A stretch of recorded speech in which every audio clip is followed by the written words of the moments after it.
Bismillahirrahmanirrahim. Assalamualaikum warahmatullahi wabarakatuh. Alhamdulillah, nahmaduhu wa nasta'inuhu wa nastaghfiruh wa na'udzu billahi min syururi anfusina wa min sayyiati a'malina. May yahdihillahu fala mudhillalah wa may yudlil fala hadiyalah. Asyhadu an la ilaha illallah wahdahu la syarikalah wa asyhadu anna sayyidana Muhammadan abduhu wa rasuluhu arsalahu bil huda wa dinil haqqi liyudhhirahu ala ad-dini kullihi walau karihal kafirun walau karihal musyrikun. Amma ba'du. Faqala rabbi shrah li sadri wa yassir li amri wahlul 'uqdatam min lisani yafqahu qawli. Rabbi zidni ilma warzuqni fahma birahmatika ya arhamar rahimina wa ya akramal akramin. Yang saya hormati Ketua Takmir Masjid, owner dari Batu Beling, meskipun beliau tidak ingin dibilang owner, okay? Tapi dengan perantara beliau terciptalah Batu Beling ini, atau PT nggih Pak? CV, nggih. Yang saya hormati para asatid, para perangkat kampung, para manajemen Batu Beling, para rekan-rekan, staf, teman-teman saya juga, rahimani wa rahimakumullah. Segala puji hanya milik Allah Subhanahu wa taala yang telah menakdirkan kita pada hari ini di waktu yang kata Nabi Muhammad SAW, waktu mustajab seseorang untuk berdoa dengan perantara sholat duha. Jadi di waktu ini, waktu kata Nabi Muhammad SAW paling afdol, paling utamanya sholat duha ialah di pertengahan siang, di pertengahan antara pagi ke siang. Pagi hari setelah matahari muncul, siang hari sebelum matahari tergelincir, yaitu waktu zuhur, tengah-tengahnya itu ya saat ini. Maka dari itu syukur alhamdulillah yang sudah sholat duha, mudah-mudahan Allah berikan istiqomah untuk selalu sholat duha. Karena sholat duha itu Bapak Ibu bukan, ya ini yang sering terjadi, bukan untuk melancarkan rezeki, bukan untuk melancarkan rezeki saja. Kenapa saya bilang saja? Karena Nabi kita Muhammad SAW menyebutkan bahwasannya di dalam jasad manusia itu terdapat 360 sendi. 360 sendi yang ada di badan manusia, kata Nabi Muhammad, itu wajib disodakohkan setiap harinya. Seandainya Kanjeng Nabi mengatakan kepada kita, sodakohkan setiap sendi itu 500 rupiah, berarti kalau dikalikan 360 sama dengan berapa Bapak Ibu? 180.000, ya 180. 360 kali 500 itu setiap hari wajib jenengan keluarkan untuk kesehatan diri jenengan. Mampu napa mboten? Yo mampu kalau cuman sehari Ustadz, 180.000. Ini harus setiap hari. Kita ambil nominal terendah 500 rupiah. Bagaimana kalau Nabi Muhammad mengatakan setiap hari wajib menyedekahkan satu sendi kita 1 dinar. 1 dinar itu sama dengan, anggapannya dinar, kalau dirham atau dinar sekarang, dinar Emirat, dinar Dubai itu sama dengan 20.000, 25.000 rupiah. Kalikan 360, sanggup napa mboten? Saya yakin kita nggak mungkin sanggup. Tapi kata Nabi Muhammad SAW, yang mau sehat, yang mau jasadnya, fisiknya kuat, jangan lupa untuk sodakohkan sendi-sendi Anda dengan sholat duha 2 rakaat setiap harinya. Nah, ini ilmu baru bagi yang mungkin belum pernah mendengar hadis Bukhari Muslim ini. Jadi kita disuruh sama Nabi Muhammad untuk menyedekahkan 360 sendi minimal dengan 2 rakaat. Sanggup napa mboten? Insya Allah sanggup. Seandainya belum bisa memulainya hari ini, monggo, tidak ada kata lain kecuali kita mulai hari esok. Kalau misalnya insya Allah acara ini sudah selesai sebelum waktu duhur, yang belum sholat duha monggo untuk sholat duha. Alhamdulillah, di sini saya yakin yang memegang mic di depan jenengan ini belum lebih utama, belum lebih mulia, belum lebih bagus tutur kata dan akhlaknya daripada jenengan yang mendengarkan. Tapi amanah dari beliau Bapak Anto yang Masya Allah, saya anggap beliau ini luar biasa. Jenengan termasuk orang-orang yang beruntung karena jenengan memiliki leadership yang menganggap Anda keluarga sendiri. Kebanyakan seseorang yang sudah di dalam suatu perusahaan, leadership adalah ketua yang hanya tunjuk sana, tunjuk sini, tunjuk situ, tunjuk. Tapi beliau dengan karakter yang kita insya Allah tak kenal maka tak sayang, nggih. Kalau kita sudah mengenal beliau, beliau ini sayang sama kita semua. Dengan apa sayangnya beliau?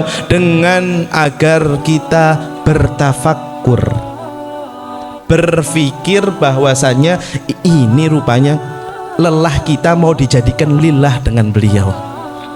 Nggih. Maka dari itu hadirin hadirat Bapak Ibu, para rekan-rekan, saudara-saudara, saudara-saudari saya, syukur alhamdulillah atas nikmat Islam, nikmat iman, nikmat sehat. Pada pagi hari ini kita bisa kumpul Islam, iman, sehat. Nikmat yang sering kita dengar di ceramah-ceramah sholat Jumat, kita sering mendengar acara-acara televisi, nggih. Sering kita mendengar sampai kita ngantuk. Mungkin pagi ini sudah mulai ngantuk karena memang ini momen setan paling pinter ngambil waktu apabila ini sudah mulai ada ilmu. Mulai sebentar kan, slow, nggak langsung kan, tidur pelan, step by step. Itu pinternya setan Bapak Ibu ya. Maka dari itu kita wajib bersyukur Islam, iman, sehat. Kenapa kita wajib bersyukur Islam? Karena Allah Subhanahu wa taala berfirman di surat Al-Imran ayat 19, A'udzubillahi minasyaitonirrajim. Innad dina 'indallahil Islam. Sesungguhnya agama di sisiku hanya Islam. Berarti apa? Nun sewu, agama selain agama Islam itu tidak diterima oleh Allah. Berarti jenengan wajib syukur napa mboten? Wajib, monggo saring-saring mengucapkan kalimat alhamdulillah. Seseorang kalau sudah lisannya sudah sering mengucapkan kalimat alhamdulillah, maka kata Allah Subhanahu wa taala di surat Ibrahim, la in syakartum la azidannakum wa la in kafartum inna adzabi lasyadid. Barang siapa yang selalu bersyukur kepadaku, maka niscaya pasti, kata Allah, pasti akan aku tambahi nikmatku kepadanya. Apabila dia mengkufuri, maka apa kata Allah? Pasti akan aku tarik. Na'udzubillahi min dzalik. Sesungguhnya azabku amatlah pedih. Mudah-mudahan kita semua termasuk orang-orang hamba-hambanya yang selalu bersyukur, yang selalu mengucapkan kalimat alhamdulillah. Bapak Ibu yang dimuliakan oleh Allah, turut senang pada pagi hari ini saya bisa beriktikaf bersama-sama jenengan. Monggo yang belum niat iktikaf, ini adalah momen jenengan mengambil sabda Nabi Muhammad SAW, inna fi kulli masajid laha sirrun la ya'rifuha illa man i'takafaha. Sesungguhnya di setiap masjid-masjid yang ada di muka bumi ini terdapat suatu rahasia yang tidak mungkin rahasia itu didapatkan kecuali orang yang sudah niat iktikaf di dalamnya. Monggo di dalam hati jenengan mengatakan nawaitul iktikaf fi hadzal masjid lillahi ta'ala. Dalam hati ucapkan bahasa Indonesia, saya niat iktikaf di masjid ini karena Allah Ta'ala. Alhamdulillah, jenengan sudah niat iktikaf, maka mudah-mudahan jenengan mendapatkan suatu rahasia, yang mana rahasia itu nggak mungkin jenengan ketahui kecuali nanti. Apa itu nanti pahalanya, apa itu nanti efeknya, jenengan akan ketahui setelah jenengan keluar dari masjid ini. Maka dari itu ma'asyiral hadirin, Bapak Ibu yang dimuliakan oleh Allah, kita Kita nggak usah formal-formal banget ya. Kayaknya kita sambil ngobrol-ngobrol saja, sambil santai ya. Ini bukan momen ya kalau dibilang resmi koyo ayo resmi kok ono banner deh. Cuman ini termasuk syiar ya. Syiar itu bisa dilakukan kapan saja, di mana saja, dengan bentuk apa saja. Maka dari itu syiar yang dimaksud, yang mana beliau tadi Pak Anto sudah mengatakan, kadang itu saya sudah ngomong tapi yo kadang gak direken. Qulil haqqa, Rasulullah SAW bersabda dalam hadis yang sahih, qulil haqqa walau kana murron, ya, katakan sesuatu yang baik meskipun itu pahit. Seseorang mengatakan, "Rek, ayo sholat tepat waktu." Kadang disepelekan, ya Pak. Kadang loh itu, kadang terdapat. Saya juga sama santri-santri saya, ayo sholat semuanya. Kadang juga ada yang nyepelekan. Akan tetapi ini hak, ini sesuatu yang benar, tapi mur, kadang pahit diterimanya. Kata Allah Subhanahu Wa Taala kepada Nabi Muhammad, tugas kita hanyalah menyampaikan. Hidayah dari mana? Allah Maha Pencipta. Disebutkan di Al-Quranul Karim, Allah Subhanahu Wa Taala berfirman, innaka lan tahdi man ahbabta walakinallaha yahdi man yasha. Ya Muhammad, sesungguhnya engkau tidak bisa memberikan hidayah kepada orang yang engkau cintai, tapi Akulah yang maha memberi hidayah bagi yang aku inginkan. Itu terjadi saat kapan? Itu terjadi saat paman beliau yang memperjuangkan beliau mati-matian di hadapan kafir Quraisy, kemudian ketika mau sakaratul maut belum memeluk agama Islam. Rasulullah nangis, Rasulullah sedih, ya. Kemudian turunlah ayat itu. Mosok Nabi Muhammad masih ada pamannya yang belum masuk Islam, kan nggak pantas jadi bahan ecehan pada saat itu. Tapi Allah menurunkan firman-Nya, ya Muhammad, engkau nggak bisa ngasih hidayah kepada pamanmu. Sesungguhnya aku yang maha memberi hidayah kepada orang yang aku kehendaki. Disebutkan di riwayat yang lain, paman Rasulullah SAW Abu Thalib meninggal dalam keadaan Islam. Maka ma'asyiral hadirin, para bapak ibu yang dimuliakan oleh Allah, di momen pagi hari ini kita sudah iktikaf, kemudian juga kita juga di tempat yang terbaik di muka bumi. Rasulullah mengatakan, hadis Bukhari Muslim, tempat yang paling mulia di muka bumi adalah masjid. Jenengan bisa mulia karena jenengan masuk ke masjid. Kampung ini bisa mulia karena ada masjid. Suatu daerah bisa ditolong sama Allah karena ada bencana, karena masjid. Maka itu, jenengan masih ingat kejadian Aceh tsunami, yang selamat masjid apa? Masjid Darussalam. Ya, monggo habis gini insya Allah dijadwalkan ke Aceh, Pak. Insya Allah tadi ke Jogja, tapi mudah-mudahan nanti biar tafakurnya lebih jauh lagi. Tidak ada kata yang tidak mungkin. Insya Allah di situ adalah keajaiban masjid yang Allah perlihatkan kepada kita. Di samping masjid, orang yang mewakafkan masjid itu, wakaf mas tanah ini untuk masjid sampai 7 langit ke atas, itu wakaf. Gak boleh seseorang bangun masjid lantai 1, lantai 2, lantai 3-nya kantor, itu gak boleh. Itu sampai 7 langit ke atas, kata Nabi Muhammad, itu sudah lillahi ta'ala, sudah wakaf karena Allah Ta'ala, gak boleh diganggu gugat. Maka dari itu beruntung orang yang sudah bisa mengiktikaf di masjid, sholat di masjid, lalu kemudian tadi disebutkan juga ya fadilah atau keutamaan ya, mengajak makan ya di Prima Rasa. Meskipun saya tidak ikut tapi dengar ceritanya itu kok enak, seneng, wes luar biasa. Mungkin ada waktunya nanti. Jadi ketika Nabi Muhammad SAW bersabda, di antara amalan yang mulia seseorang ialah mengucapkan assalamu alaikum.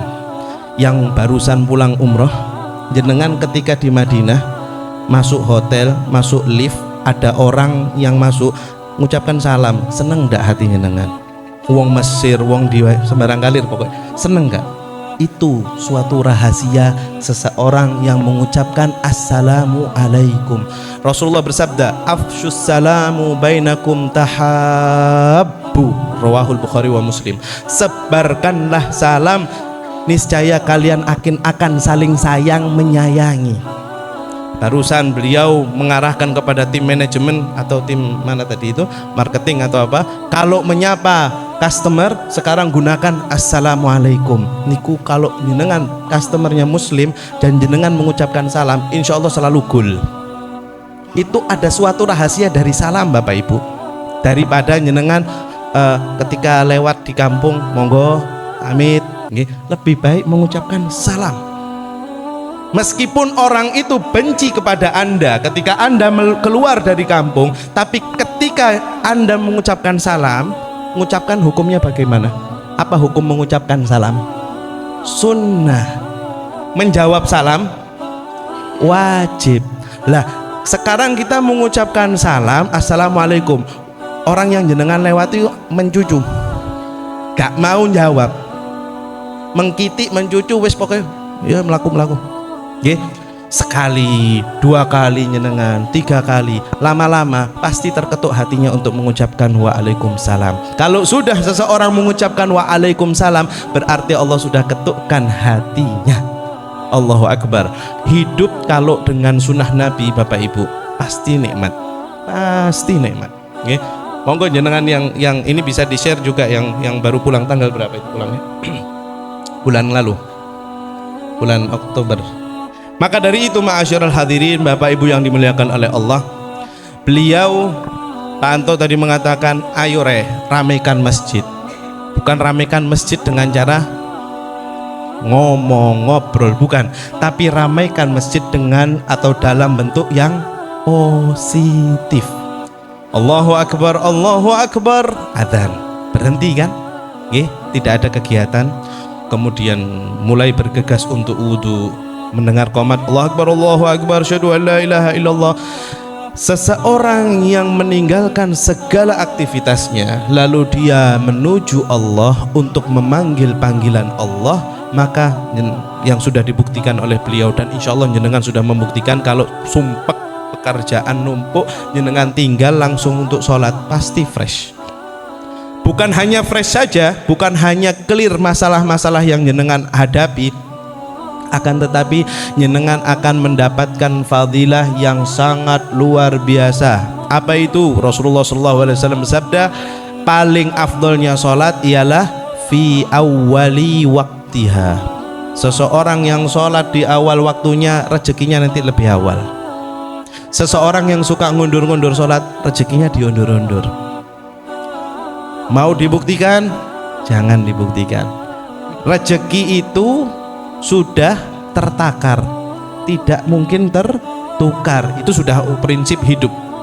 Akan tetapi dengan seseorang meninggalkan, bukan meninggalkan ya, saya bilang di sini insya Allah semuanya ahli sholat semua di sini.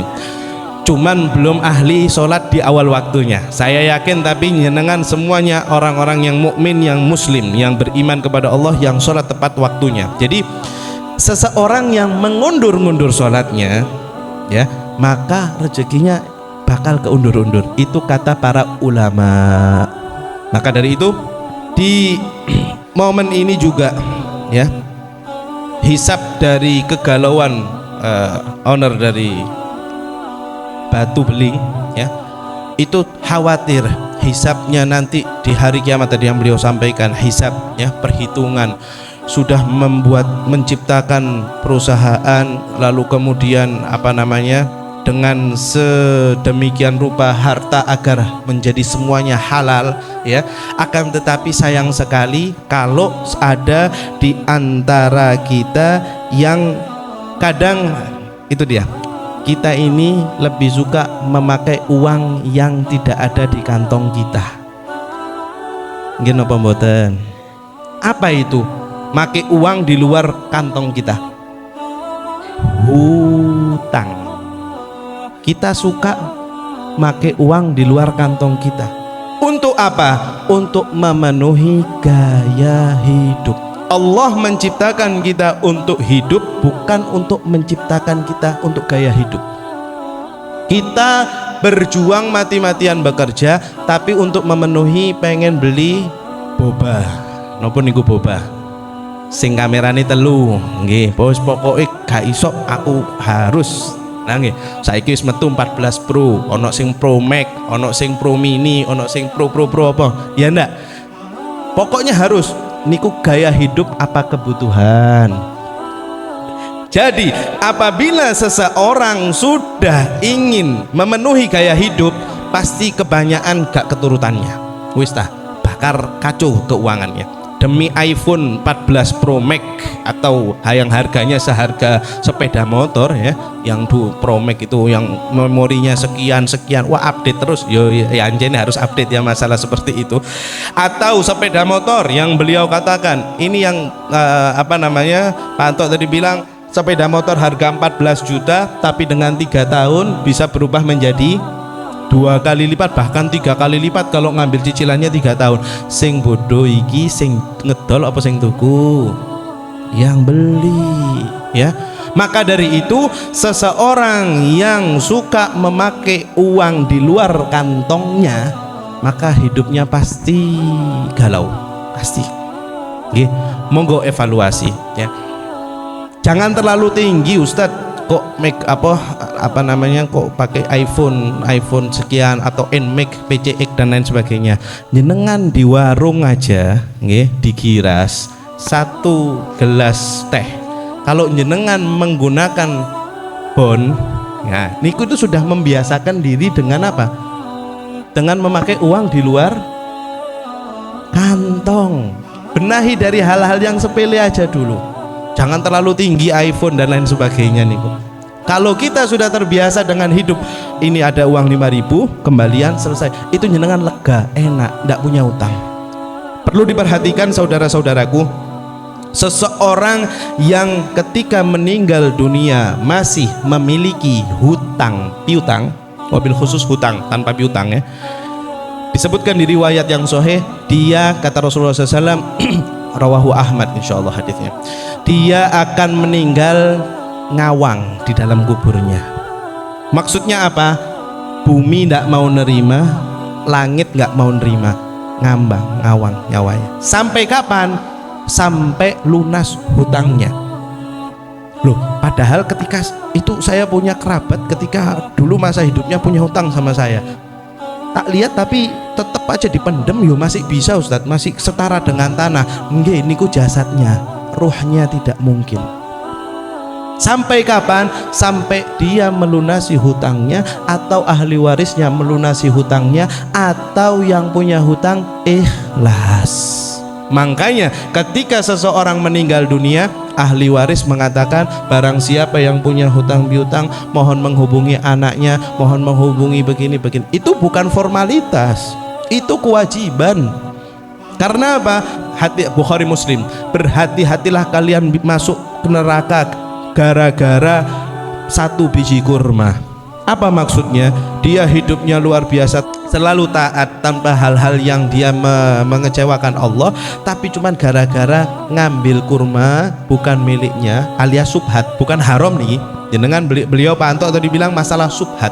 Kadang harta yang kita miliki dibabat habis, mau subhat baharom wis pokoknya melebu selesai nih. Engko kari taubatan nasuha lah niku lho sing gampang no. Yang menggampangkan taubatan nasuha monggo dirubah niatnya. Ingat, Allah tidak pernah melihat seseorang umurnya sudah sekian baru Allah panggil. Tidak. Berapa banyak orang yang sudah nggak ada umurnya lebih muda daripada kita.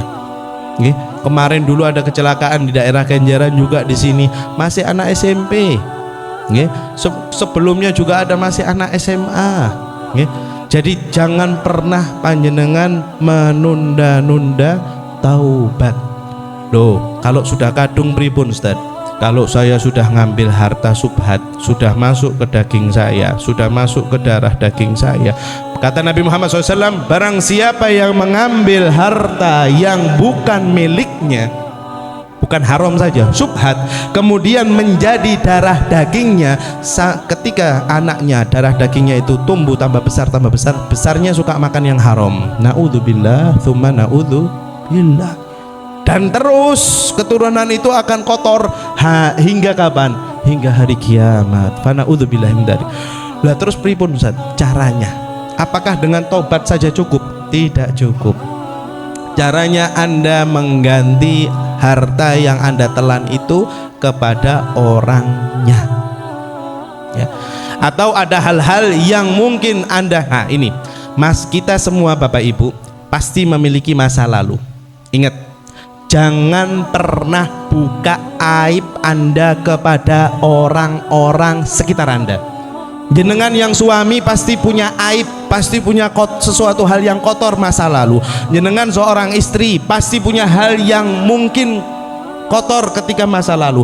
Jangan ceritakan aib suami Anda, jangan ceritakan aib Anda kepada istri Anda. Jangan ceritakan aib Anda kepada suami Anda atau kepada anak-anak Anda. Nabi Muhammad SAW mengatakan, bahkan ini ada di mazhab Imam Syafi'i, orang yang sudah Allah tutup aibnya, kemudian dia ceritakan, dia buka, dia kasih tahu orang lain, maka di hari kiamat Allah akan buka aibnya di hadapan seluruh umat manusia. Na'udzubillah. Yang jenengan sudah kembali ke jalan Allah, yang jenengan sudah mulai taubat kepada Allah, jangan pernah buka aib Anda kepada orang lain, meskipun Anda dengan istri Anda. Kenapa saya bilang Anda dengan istri Anda? Suami pastinya paling dekat dengan istrinya, atau istri pastinya lebih dekat kepada suaminya, atau anak dekat dengan orang tuanya. Jangan pernah, sudah apabila seseorang sudah berbuat dosa, sudah Allah tutupi, Anda sudah bertobat, tutup rapat-rapat, jangan pernah buka aib itu lagi. Kalau Anda ingin bertanya, kalau Anda ingin mengatakan sesuatu kisah kepada orang lain, bikin perumpamaan. Seandainya ada orang yang begini. Sing penting saiki ojo ono sing takon masalah ini ya, kalau bisa ya, karena nanti teman-teman Anda pasti nganggap, oh kon sing laku. No, jangan bertanya sesuatu hal saat ini ya. Jadi prinsip seseorang apabila ingin berkonsultasi sesuatu, masalah waris, masalah muamalah, masalah apapun itu, jangan pernah ngomong saya dulu pernah berbuat begini. Jangan. Oke, tutup rapat-rapat aib Anda, Allah sudah menutup itu. Jangan Anda buka lagi, karena kalau Anda buka lagi, Allah akan permalukan Anda nanti di hari kiamat. Na'udzubillahi min dzalik. Kemudian hadirin hadirat yang dimuliakan oleh Allah, fadilah sedekah. Saya tadi mendengar dari Pak Anto dari luar biasa. Itu beliau mengambil prinsip Nabi Muhammad SAW. Okay. Rasulullah SAW bersabda, barang siapa mengeluarkan 1 dirham, Allah akan mengembalikan berapa? 10 kali. Sampai ada riwayat lain mengatakan 70 kali. Ada riwayat lain yang mengatakan 100 kali. Langsung ini ya, anak-anak jenengan Pak Anto masukkan uang ke celengan, habis gini full celengan masjid. Tapi jangan ditagih. Loh, cari ini 100 kali, aku wis metukno 10.000. Nah, atau ditagih. Jangan. Yang maha menghitung itu sudah ada. Siapa yang menghitung? Allah. Perantara yang menghitung siapa? Malaikat raqibun dan atid. Kalau Anda sudah menyedekahkan harta Anda 10.000, pasti jenengan yakin, beliau Pak Anto tadi sudah meyakinkan Anda semua, pasti berubah, pasti. Saya jujur Bapak Ibu sudah melakukannya, dan subhanallah pasti Allah ganti. Meskipun nggak saat itu juga ya, bahkan saya ada kejadian ya, nun sewu, saya baru 2 hari yang lalu datang dari umroh, hanya motivasi saja kepada panjenengan. Jadi ketika di 2 tanah suci, saya mesti membimbing jamaah untuk selalu membaca doa safar. Ketika jamaah turun Madinah dari airport menuju hotel, kemudian nanti ada city tour Madinah, Masjid Quba, kemudian Masjid Qiblatain, terus apalagi itu, kemudian Pasar Kurma, itu kenang-kenangan yang sudah pernah umroh. Nanti mudah-mudahan yang belum, semoga Allah segerakan, insyaallah. Kemudian di saat saya di sana terakhir itu perjalanan Taif, ya, itu Ada jamaah saya yang bulan lalu baru pulang, orang Tulung Agung ya. Dia ya, saya pas di bis itu langsung share, langsung bertanya dan meminta doa agar diberikan kesembuhan karena beliau dan istrinya baru mengalami kecelakaan. Padahal dia ngomong, saya sudah dengar nasihat nyeneng. Ini nun sewu ya, ini hanya percakapan chat saja ya. Ini mungkin insya Allah mudah-mudahan bisa bermanfaat bagi kita semua. Jadi dia mengalami kecelakaan. Saya bilang ya, saya anggapnya biasa-biasa aja, mungkin kecelakaan apa, tak kenapa. Lagi saya tanya, Pak, jenengan masih ingat nggak bulan kemarin pas umroh sama saya, apa dengan membaca doa safar, kemudian dengan sedekah dulu sebelum pergi keluar. Nah, dia lupa dengan namanya mungkin sedekah. Jenengan Bapak Ibu, kita tidak diwajibkan kaya dulu baru sedekah. Kita tidak diwajibkan kaya dulu baru sedekah. Semampu Anda, selama Anda pagi hari ingin beraktivitas, usahakan keluarkan uang meskipun Rp1.000, ngeluarkan bala musibah jenengan pada hari itu. Itu yang diajarkan Nabi kita Muhammad SAW. Seandainya kita ditakdirkan kecelakaan pada hari itu, amit-amit ya, naudzubillah min dzalik, seandainya, tapi dengan perantara uang yang kita keluarkan itu, Allah akan memberikan kecelakaan yang mungkin tidak terlalu berat, ringan. Jadi singkat cerita, kemudian beliau dari kepolisian juga, dari kepolisian di Tulung Agung. Intinya ketika itu dia ngomong, saya ingat pesan jenengan, saya ingat. Kemudian dia bilang kemudian dia bilang, saya sudah baca doa safar, saya sudah seperti ini seperti itu, tapi qadarullah pada hari itu ini mobilnya yang kecelakaan, hancur lebur di sini. Akan tetapi beliau dan istri masih selamat, masih sehat, cuman cedera ringan. Mobilnya hancur depannya. Saya enggak tahu kenapa. Saya bilang, loh kok bisa Pak? Mungkin dia bilang, saya nggak kerasa, saya nggak ngerasa, saya nggak hujan posisi, ngantuk. Dia bilang nggak ngantuk, tapi berkat doa dan sedekah, harusnya takdir itu mungkin bisa lebih hancur, tapi hanya Allah berikan takdir seperti itu. Maka dari itu wajib untuk kita Bapak Ibu untuk meyakini dalam diri sedekah itu wajib. Kalau infak itu investasi. Sedekah itu wajib untuk diri jenengan. Barangkali hari itu takdir jenengan berbeda dengan hari sebelumnya, tapi dengan seperti itu jenengan insya Allah selamat.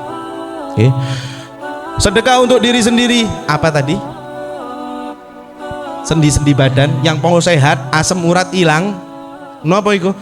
Sholat duha minimal berapa rakaat? 2 rakaat. Maksimal berapa rakaat? 8 rakaat. Sedang-sedang saja atau tengah-tengahnya apa kata Nabi berapa rakaat? 4 rakaat. Istiqomahi duha. Jenengan masih belum rutin duha, monggo diistiqomahi 1 bulan ini, 2 bulan ini sampai Ramadan. Duhanya 2 rakaat saja. Ada waktu untuk sholat duha Pak? Mungkin nanti bisa diusulkan. Waktu sholat duha itu saya yakin sholatnya di sini nggak lebih dari 5 menit. Jenengan kasih waktu 7 menit itu sudah beres untuk menunaikan kewajiban diri untuk biar sehat. Barangkali banyak yang izin sakit dan lain sebagainya Pak, obatnya bukan Hufagrip dan lain sebagainya. Ini obatnya itu sholat duha sebenarnya. Di antara sholat duha itu ada riwayat lain yang mau rezekinya lebih luas, sholat duha. Jadi tapi jenengan berlandaskan mengeluarkan sodakoh sendi-sendi itu lebih wajibnya seperti itu. Bapak Ibu yang dimuliakan oleh Allah, kita ini adalah umat Iqra. Umat Iqra. Kenapa kita disebut umat Iqra? Karena Nabi Muhammad SAW perintah pertama dari Allah kepada beliau adalah Iqra. Napa niku Iqra? Bacalah. Seseorang yang memang dia pada saat ini, orang Indonesia itu orang nomor berapa ya kemarin dikasih ada penghargaannya, tapi penghargaannya rodok gak enak, paling males baca wong Indonesia. jenengan dapat broadcastan di grup dan lain sebagainya, pasti jenengan males mbocone nek ono video yo ndelok. Ya, paling gampang melihat video atau melihat foto, tapi membaca itu paling males. Jepang nomor 1 untuk masalah membaca. Loh kok bisa dimpek Jepang? Padahal umat Islam itu paling banyak di mana?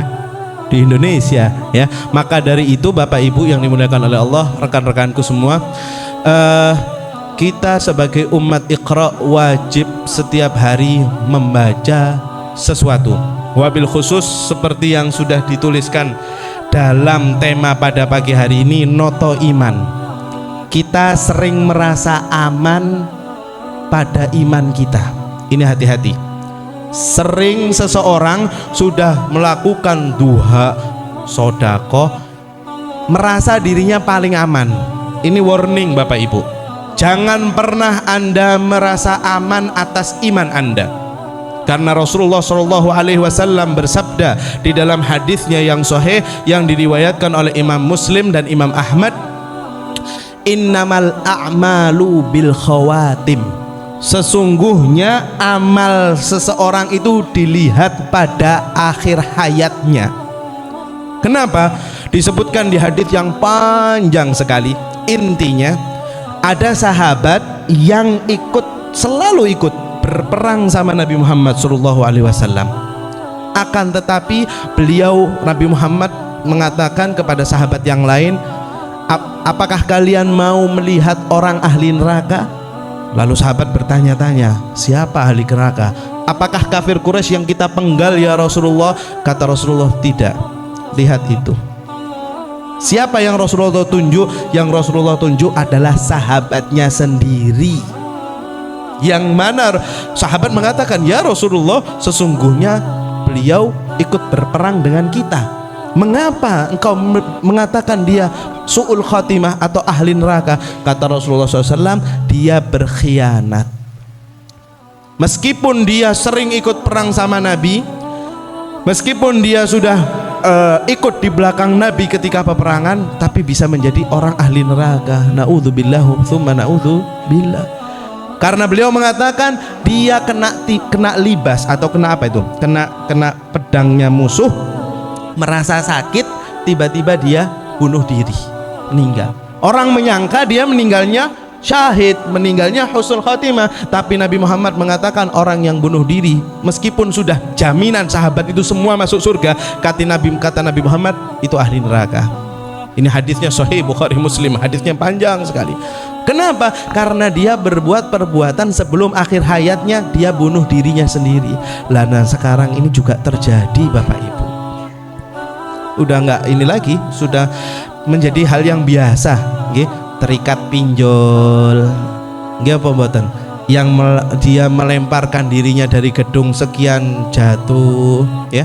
Meskipun dia orang ahli ibadah, sholat 5 waktu, ahli sholat haji berpuluh-puluh kali, umroh berpuluh-puluh kali, tapi kalau akhir hayatnya seperti itu, bisa dipastikan naudzubillah min dzalik, dengan patokan hadis Nabi, dia meninggalnya dalam keadaan su'ul khatimah, naudzubillah. Dan disebutkan di hadis yang sama, Rasulullah SAW mengatakan ada orang yang dia memang musuh kami, musuh kita, tapi pada akhir hayatnya dia mengucapkan syahadatu alla ilaha illallah.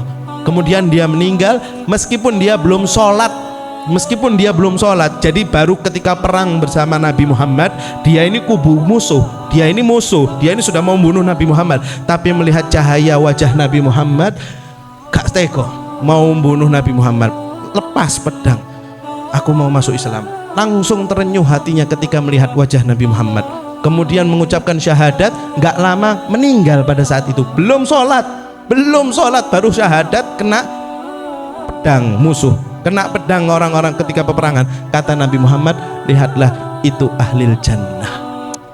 Luar biasa. Berarti apa Bapak Ibu? Tidak menjamin seseorang yang berbuat kebaikan seumur hidupnya tapi dia bisa meninggal husnul khotimah. Tapi kita selalu meminta kepada Allah, semoga Allah menutup akhir hayat kita dengan meninggal secara husnul khotimah. Semoga kita semua di dalam doa tersebut sering kita mengucapkan amin. Yang barusan ngomong amin, amin yang Anda sebutkan itu doa. Monggo amin bareng-bareng lagi. Semoga kita meninggal husnul khotimah. Semoga kita meninggal husnul khotimah. Semoga kita meninggal husnul khotimah. Semoga orang tua kita, anak famili kita, anak turunan kita, kerabat kita, warga kampung kita, warga Surabaya, warga Indonesia yang beriman kepada Allah, yang beriman dan memiliki yang berislam, memiliki agama Islam, semoga semuanya meninggal dalam keadaan husnul khotimah. Amin Allahumma amin. Kalimat amin itu bukan main-main. Anda ketika sholat kalau tidak mengucapkan amin, surat Fatihah Anda nggak bisa. Ada riwayat ya mengatakan amin adalah ya mujibad doa, wahai pemilik doa kabulkanlah. Kalimat amin itu kalimat mulia. Jangan pernah kita mempermainkan kalimat amin. Amin adalah kalimat sangat-sangat mulia. Saya mohon maaf Pak Anto, ada yang namanya amin dari rekan-rekan ini? Kalau ada yang namanya amin, mudah-mudahan Anda tergolong orang-orang yang husnul khotimah. Nggih. Ada yang namanya aminah Pak Anto? Ini kok banyak yang tawadhu di sini Pak Anto. Ya, dari awal saya kok lihat banyak yang merendahkan diri. Mudah-mudahan yang sudah merendahkan diri Allah angkat derajatnya. Karena Allah lebih senang orang yang tawadhu. Orang yang suka merendahkan diri itu lebih baik daripada orang yang suka membanggakan diri. Oke? Maka dari itu kita lanjutkan. Habis gini saya akan menyinggung dari ayat surat Fatir ayat 35 yang sudah 29 ya, karena berkesinambungan dengan ayat 35 yang mana Bapak Ibu yang dimuliakan oleh Allah, keutamaan menuntut ilmu. Ini waktu saya kalau di sampai jam 11, tapi kok kayaknya kelamaan Pak, sampai jam 11. Ini sudah jam 10 sih, tapi nggak sampai jam 11. Habis gini kita selesaikan, kita santai aja, nanti ada tanya jawab. Bapak Ibu yang dimuliakan oleh Allah, ilmu ya, keutamaan seseorang menuntut ilmu. Anda yang tadinya belum bergabung dengan Batu Beling, tiba-tiba bergabung diajari ngaji. Niki kok koyok pondokan. Ini luar biasa, bisnis dunia akhirat kalau saya lihat Batu Beling ini. Semoga tambah sukses, semoga semakin mendunia, bukan hanya Surabaya atau menasionalkan dirinya, tapi semoga mendunia. Proyeknya semoga proyek Masjidil Haram mudah-mudahan dapat Pak. Nah, itu sesuatu yang mungkin mustahil, tapi kalau kita kompak dengan satu pemikiran, dengan leadership kita ya, dengan Bapak Anto, insya Allah saya yakin pasti akan lebih besar lagi ya. Karena manusia hajatnya itu kalau sudah tercapai pengen yang lebih besar ya. Sudah dapat yang lebih besar, pengen yang lebih besar lagi. Itu hasrat manusia, boleh. Akan tetapi hasrat itu kalau dilandasi dengan hawa nafsu semata, tanpa dia dilandasi dengan ilmu agama, maka hasrat hawa nafsunya menjadi sia-sia. Apa? Sia-sia, percuma ya. Kemudian Bapak Ibu, Imam Syafi'i mengatakan di dalam manaqibnya, man aroda dunya fa'alaihi bil ilm, wa man aradal akhirah fa'alaihi bil ilm, wa man aradahuma fa'alaihima bil ilm. Apabila seseorang ingin sukses dunia, maka dia wajib dengan ilmu. Barang siapa yang ingin sukses akhirat, maka dia wajib juga dengan ilmu. Barang siapa yang ingin kedua-duanya, maka dia juga wajib kedua-duanya itu dengan ilmu. Jenengan jangan pernah sungkan, apalagi sudah ditunjuk ada ustadz-ustadz di dalam naungan panjenengan ini. Monggo yang masih baru belajar abata, monggo nggak usah sungkan ya. Memang ada program khusus untuk mengaji. Alhamdulillah. Perusahaan bisa menjadi berkah gara-gara ini Bapak Ibu. Yang nanti sudah bisa mengaji, nah ini, yang nanti sudah bisa mengaji, jadikan Anda, tularkan ilmu ngaji Anda itu kepada orang-orang di sekitar Anda. Jangan sampean empek dewe, jangan jenengan ambil sendiri. Jadikan ilmu Anda menjadi ilmu yang manfaat. Ilmu manfaat itu seseorang yang dia sudah memilikinya, dia tularkan kepada orang lain. Maka dari itu ma'asyiral hadirin, Bapak Ibu yang dimuliakan oleh Allah, dalam bermuamalah ini dalam bermuamalah pasti saya yakin ada yang namanya untung dan rugi. Tapi ada 3 hal muamalah perniagaan yang tidak mungkin rugi. Apa itu? Yang sudah ditanamkan kepada jenengan oleh leadership jenengan. Allah Subhanahu wa taala berfirman, sesungguhnya orang yang selalu membaca kitab Allah. Yang kedua, kemudian mendirikan sholat dan menafkahkan sebagian dari rezeki yang kami anugerahkan secara terang-terangan atau secara sembunyi-sembunyi. Apa kata Allah? Sesungguh mereka itu mengharapkan perniagaan yang tidak akan rugi. Poin dari surat Fatir ayat 29 ini, Anda tidak mungkin rugi apabila Anda berbisnis dengan Allah 3 hal ini. Lantabur, tidak mungkin rugi. Kalau Anda jual beli, seseorang berdagang apel, seseorang berjualan pisang, jualan di pasar, tidak ada masalah. Tapi kadang gak ada yang beli, pisangnya bosok, apelnya bosok, buahnya bosok, masuk dijual? Nggak mungkin kan, dibuang. Itu pasti. Dari zaman Kanjeng Nabi sampai saat ini, orang yang berjualan pasti ada untung dan ada ruginya, kecuali 3 hal yang ada di depan panjenengan semua di sini. Surat Fatir ayat 29. Apabila seseorang berniaga dengan Allah, berbisnis dengan Allah, caranya yaitu 1, membaca Al-Quran. Alhamdulillah, Batu Beling di Batu Beling ini ada prinsip membaca Al-Quran Berarti owner jenengan, leadership jenengan sudah mengutarakan bisnisnya dengan Allah, bukan hanya dengan manusia saja. Yang bagian mengantarkan barang, yang bagian menemui customer, yang bagian mandor, yang bagian apapun itu, kalau sudah dilandasi oleh 3 hal yang Anda sudah di depan ini, yang Anda baca surat Fatir ayat 29, insya Allah langsung pahalanya nyambung, tek tek tek, sampai ke owner jenengan, sampai ke leadership jenengan, sampai ke atasnya beliau. Beliau terinspirasi oleh siapa? Guru beliau sampai guru beliau lagi, guru, sampai mana pahala itu berhenti Bapak Ibu? Sampai kekasihnya Allah, yaitu Nabi Muhammad SAW. Perbuatan kebaikan di muka bumi ini semuanya akan berhenti notok mentok di mana? Di Nabi Muhammad. Anda belajar Al-Quran, ustadz Anda akan mendapatkan pahalanya. Yang menyuruh mendapatkan pahala, yang menyuruh lagi gurunya, sampai Kanjeng Nabi berhenti pahala itu. Allahu Akbar. Ini artinya ilmu jariah. Begitu halnya dengan seseorang yang berbuat keburukan. Anda mengajarkan sesuatu kejahatan kepada orang-orang sekitar Anda, menunda sholat, minum-minuman, makin narkoba, dan lain sebagainya. Na'udzubillahi min dzalik. Semoga kita terhindar darinya, ya. Kejahatan itu dari sumber satu orang, nyumber juga dosa itu ke orang yang ngajarinya, nyumber lagi ke orang sebelumnya. Dosa itu juga merembet sampai ke siapa dosa itu berhenti Bapak Ibu? Sampai kepada manusia yang pertama kali berbuat dosa di muka bumi ini. Siapa dia? Fir'aun? Bukan. Adoni Mesir. Lebih jauh lagi, siapa itu? Anak dari Nabi Adam. Siapa dia? Qabil. Sumber kejahatan yang ada di muka bumi saat ini, seluruh dosanya itu terus mengalir sampai terakhir ke Qabil. Siapa dia Qabil?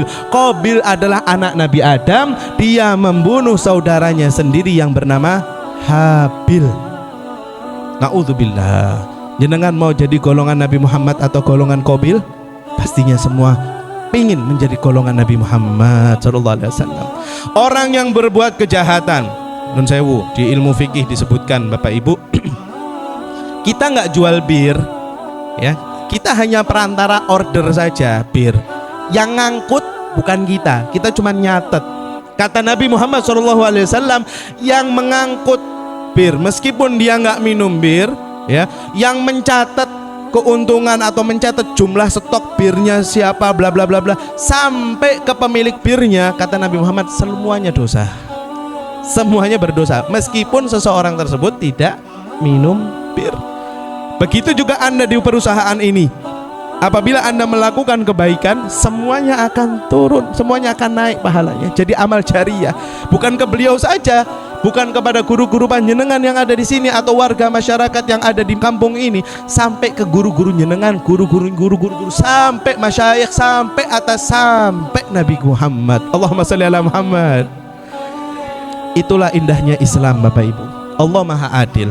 Allah Maha Adil terhadap hambanya. Ya, jangan pernah kita mengeluh Allah gak adil ini. Naudzubillah, hati-hati. Yang pernah mengeluh seperti itu, jadikan keluhan itu terakhir kalinya. Allah Maha Adil. Tanamkan di dalam hati Anda, Allah Maha Adil. Loh, kalau adil ya berarti fee saya, gaji, salary saya, gaji saya itu harusnya sama dong Ustaz dengan gajinya manajer. Nah, niku mungkin Pak Anto yang lebih bisa menjawab ya.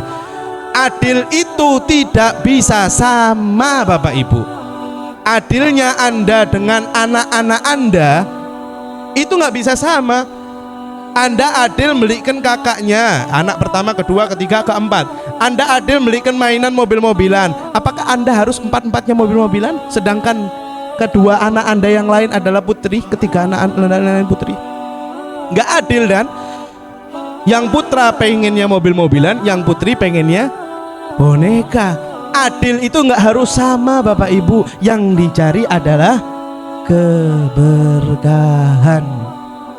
Kalau prinsip hidup ya, adil, prinsip hidup saya adil nggak sama. Dan ini prinsip hidup yang ada di dalam ilmu fikih ya. Ada yang mengatakan, nah ini ketika kemarin juga ada yang sharing sama saya ketika umroh juga, masalah waris, masalah warisan. Dia bilang, kok di Tulungagung, kebetulan jamaah saya banyak Tulungagung juga. Jadi beliau punya harta bla bla bla bla, banyak lah pokoknya. Saudaranya itu meninggal dan lain sebagainya. Ustadz, saya mau tanya, adil itu, seandainya adil itu saya samakan anak saya dengan adiknya yang perempuan, sama bagiannya, rumah yang harga 1M, ini 1M, saya kasih dua-duanya, boleh apa tidak? Jawaban saya, nggak boleh. Ilmu waris itu ilmu dari Allah. Allah yang sudah mengatur, laki-laki berapa bagian? 2 bagian. Perempuan berapa bagian?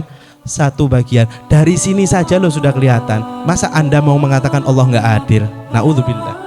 Allah Maha Adil. Pasti ada hikmah dari pembagian yang Allah sudah berikan kepada kita semua.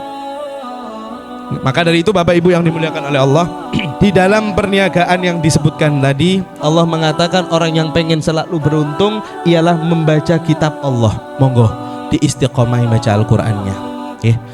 Ketika Anda jamaah sholat duhur, sholat asar, yang biasanya baca Fatihah tok, monggo dibarengi baca surat-surat pendek. Diawali dari surat Ad-Duha turun ke bawah, Al-Insyirah, At-Tin, Al-Qadar, Al-Bayyinah, Al-Zar, turun ke bawah sampai An-Nas. Ojo baca qul huwallahu ahad terus. Usahakan lebih tinggi lagi, seperti halnya Anda memiliki harta sekian, pengen harta lagi. Ketika ngaji, ojo qul huwallahu ahad, Al-Ikhlas terus, jangan, usahakan lebih. Pasti seseorang yang sudah berhubungan dengan kitab Allah, dia pasti akan untung, tidak mungkin rugi. Yang kedua, yaitu perniagaan yang tidak mungkin rugi adalah apa tadi? Sholat. Hati-hati. Jenengan masih ingat kata-kata almarhum Ustadz Jeffrey? Walaupun hidup 1000 tahun, apa gunanya? Itu luar biasa. Itu kalimat yang sangat luar biasa. Saking luar biasanya sampai handphone pun jatuh. Ini benar. Walaupun seseorang hidup 1000 tahun tapi tak sembahyang, apa gunanya? Beliau terinspirasi. Ini saya yang mengartikan saja. Beliau terinspirasi dari sabda Nabi Muhammad, ya. Nabi Muhammad, sing yang mendengar nama Nabi Muhammad, monggo sholawat bareng-bareng. Allahumma sholli ala Muhammad. Niku wajib soalnya nggih. membalas sholawat itu wajib apabila jenengan mendengar kata-kata yang mulia yaitu Muhammad, wajib jenengan sholawat. Allahumma sholli ala Muhammad. Walaupun hidup 1000 tahun. Nah, di dalam hadis disebutkan yang sahih, manusia sebaik apapun dia, sepintar apapun dia, sekaya apapun dia, sebagus-bagusnya nasabnya dia, tapi kalau tidak sembahyang, kata Allah Subhanahu wa Ta'ala, kata Rasulullah SAW, malaikat langsung tidak melihat, langsung dimasukkan fanaudzubillah ahli nar, ahli neraka. Yang pertama kali Allah lihat adalah sholat. Kalau seseorang sudah kelihatan lengkap sholatnya, maka Allah baru melihat amalan-amalan baik lainnya. Bacaan Qur'annya gimana, sodakohnya gimana, puasanya gimana, zakatnya gimana, terus muamalahnya kepada manusia, baru dilihat. Tapi kalau sudah tidak sholat, tidak mungkin bisa Bapak Ibu. Ini bukan saya yang menghakimi, yang menghakimi Allah perantara Kanjeng Nabi Muhammad SAW. Orang yang tidak sholat, dia tidak mungkin masuk surga. Titik, nggak ada koma lagi kata Nabi Muhammad. Oke. Lalu kemudian Bapak Ibu, setelah orang sudah istiqomah sholat, baru dilihat amalan-amalan baiknya dan ditimbang oleh Allah Subhanahu wa Ta'ala. Saking mulianya ibadah sholat, Rasulullah SAW diundang. Ingat jenengan, beberapa bulan lagi ini insya Allah kita akan menghadapi bulan itu. Apa itu? Diundang apa? Melalui Isra dan Mi'raj, Rasul diperintahkan untuk sholat yang tadinya 50 waktu. Singkat cerita, karena kalau panjang ini bakal nggak cukup waktunya, hadisnya sangat panjang. Singkat cerita, Rasulullah diberikan untuk sholat, diperintahkan, diwajibkan kepada beliau dan kepada hamba-hambanya, kepada umatnya, sholat 5 waktu, pahalanya 50 waktu. Coba jenengan sholat 50 waktu kira-kira sanggup napa mboten? Kalau saya pribadi tidak sanggup. Saya pribadi tidak sanggup 50 waktu Bapak Ibu.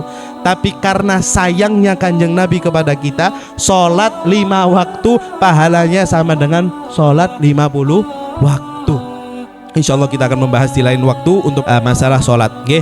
Maka dari itu, orang yang sholat, ya, yang sholatnya sudah lengkap, monggo ibadah lainnya dibarengi lagi. Tapi Bapak Ibu, ada sesuatu hal yang menjadi PR kita. Allah Subhanahu wa Ta'ala berfirman, wailul likulli humazatil lumazah. Neraka wel bagi orang yang suka mengundur-ngundur sholat. Saya yakin jenengan sholat tidak, insya Allah semua sholat. Tapi masalah ngundur-ngundur sholat disebutkan di surat Wailun. Orang yang suka mengundur-ngundur sholat, tadinya waktu sholat jam 12, dia sholat baru jam 2, yang suka ngundur, maka dia masuk orang ahli neraka wail. Loh, naudzubillah min dzalik. Sing suka ngundur dikei neraka, sing gak sholat lebih parah lagi, jahanam namanya. Okay?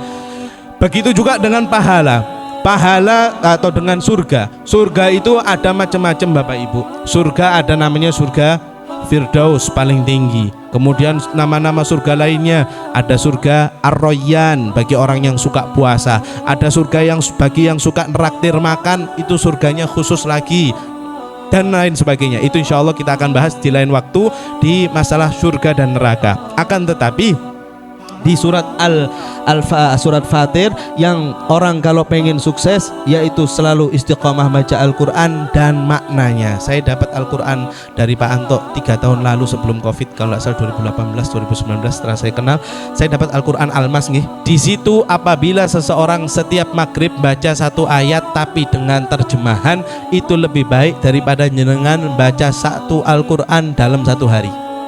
Lebih mulia orang baca Al-Quran 1 ayat tapi dibaca maknanya, dibaca maknanya, direnungi, shadaqallahul adzim. Monggo ndak apa-apa. Kok koyo aneh, orang yang sudah kebiasaan baca Al-Quran, ya, kemudian dia baca maknanya, baca terjemahannya. Kalau yang pertama mungkin saya kasih jenengan 1 ayat saja, lama-lama akan haus dengan sendirinya jenengan. Wih, 1 ayat koyo aneh kurang, pasti nambah. Begitu ya. Orang kalau sudah sama Al-Quran dekat, dengan sholat dekat, ya, lalu yang terakhir menafkahkan rezeki. Alhamdulillah, turut bangga dengan cerita Pak Anto tadi. Dari staf ada yang sudah mulai untuk berkurban. Itu kendaraan panjenengan masuk surganya Allah nanti, Bapak Ibu. Oke. Yang sudah mengorbankan kambing, kata Nabi Muhammad, di hari kiamat kambing tersebut akan memiliki bulu-bulu yang terbuat dari emas dan mencari mana tuanku. Jenengan langsung naik kambing itu, jenengan akan masuk surga melewati sirat dengan kendaraan jenengan. Allahu Akbar. Yang sudah nyumbang sapi, ya, yang sudah menyumbangkan sapi, insya Allah juga kata Nabi Muhammad, tanduknya sapi itu akan tumbuh dengan bentuk emas. Luar biasa. Mudah-mudahan untuk masalah kurban bisa tambah istiqomah seluruh anggota rekan staf dari Batu Beling, ya. Insya Allah bisa istiqomah sodakoh, istiqomah sholat tepat waktu, dan istiqomah membaca Al-Quran. Mungkin kiranya ini saja yang bisa saya sampaikan. Kurang lebihnya saya mohon maaf. Terima kasih atas waktu dan momen di kesempatan pada kali ini. Semoga bermanfaat. Apabila kata-kata saya ada yang salah, datangnya dari setan saya dan dari saya pribadi. Apabila kata-kata dari saya ini menurut jenengan benar, datangnya bukan dari saya tapi dari Allah dan dari Nabi Muhammad SAW. Sekian saya tutup. Sebelumnya nanti juga insya Allah ada pertanyaan soal tanya jawab akan diberikan kepada panjenengan. Yang mau tanya monggo. Wabillahi taufik, saya tutup untuk tausiah pada pagi hari ini. Semoga menjadi motivasi kita semua. Wabillahi taufik wal hidayah. Wassalamualaikum warahmatullahi wabarakatuh.